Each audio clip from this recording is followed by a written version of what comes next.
Guadalupe, an Arizonan town located just under the city of Tempe.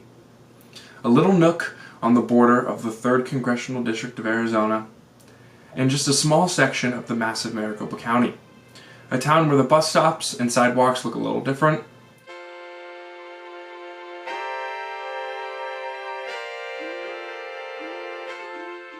Where there is a mural on almost every wall, and the town motto is where 3 cultures flourish. If you're native to Arizona, you won't be surprised when I say Guadalupe's reputation isn't a great one. Before deciding to make this video, just me saying that I wanted to go down into the town to investigate it warranted my dad to tell me I needed to be careful. Why? What is going on in this town? Who lives there? What is daily life like? I paired up with 3 individuals from my class to find out what is going on in this non-border town. So where should I start? Well, one of the first things I did was email the representative for Guadalupe. I got no response, so I had to go elsewhere. So what better place to start than the library? I went down to the Guadalupe Town Library to see if they had any information on how this town came to be. The librarians working didn't have much, but a single shelf that they could point me to. I checked out a couple books, my group and I went into the internet, and this is what we were able to find. The town's motto, where 3 cultures flourish, comes from a couple of factors. 3 factors, if you could believe it. It comes from the Yaqui Indian tribe, the predominantly Mexican population, and the descendants of the original North American settlers. But where does it show?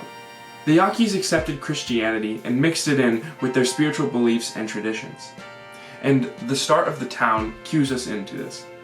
The town of Guadalupe's historical roots date back to the late 19th century. However, the town of Guadalupe was not officially incorporated until 1975. Something notable about Guadalupe are the plethora of murals that are around the town.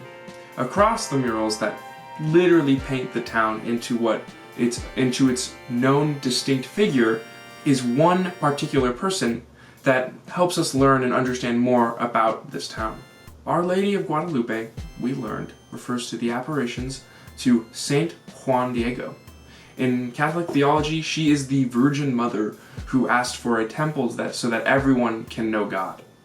Guadalupe, Arizona originated as a Yaqui pueblo named in honor of their homeland's patron saint, Our Lady of Guadalupe. The town retains this history by literally painting it on its walls everywhere you go.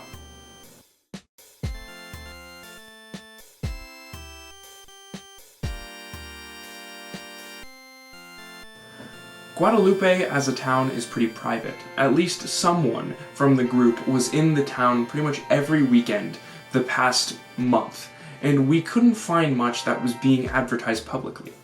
A couple signs I was able to see were flyers for a family night that would happen every Sunday, first Sunday of every month. I found information on a Veterans Day parade happening at 9 in the morning. It was by pure coincidence that I was able to find myself in South Tempe to learn that a Christmas parade was being thrown in the town in November. So of course I had to check it out. I stopped what I was doing and immediately got out my phone and just started recording and observing what I saw. It was a good time. Families were all around, children were playing on inflatable castles, hot chocolate was being served from a local shop. Shout out Thanks a Latte, they made some really good hot chocolate. I had myself some tacos and called it a night. That being said though, there wasn't a single sign that this event was going to happen. Not a single flyer any of us found, and we explored all around the town.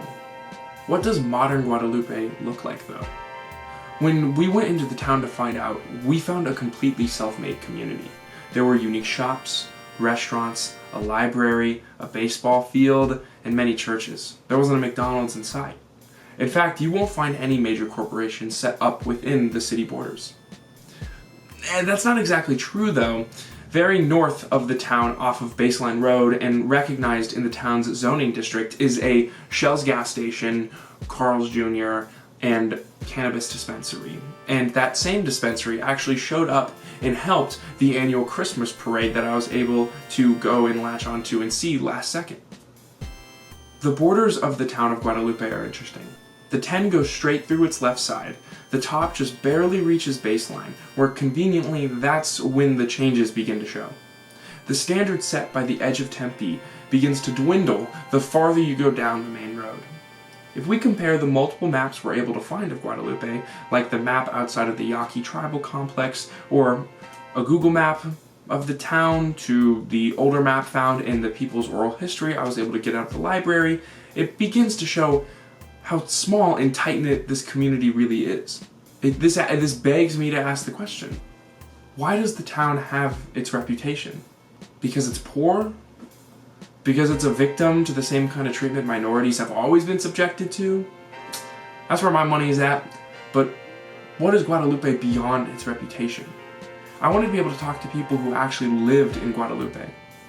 And luckily for me, one single person was willing to talk to me. Who? Mike. He asked to be faceless for this project, and you'll have to excuse the bad audio. He was in the middle of grilling hot dogs and peppers when I came by, and he didn't seem inclined to stop, and I wasn't going to ask him to. But he let me pick his brain. Our conversation took us many places. We covered events like Epstein Island, Charlie Kirk, and most importantly to me, it was what his life was like in the town. That's where I learned that he coaches a small men's baseball team for a league that plays in Guadalupe every Thanksgiving week. He was born there and has grown up there his entire life, and he's worked for a sheriff's department under Joe Arpaio. He was a really cool dude, and talking to him really helped me learn a lot about the town and its people. From what I saw, Guadalupe is a town stowed away from the rest of Arizona, where Yaqui and Mexican people alike call home. And though it resembles a border town you might find closer to Tucson, it is alive, and it is right in the middle between Tempe and Phoenix. And that town is happy. But you don't have to take my word for it. I have one more question that I'm going to just be asking everyone that I end up interviewing. I feel like I might know your answer, but are you happy? Am I happy? Yeah. I'm happy.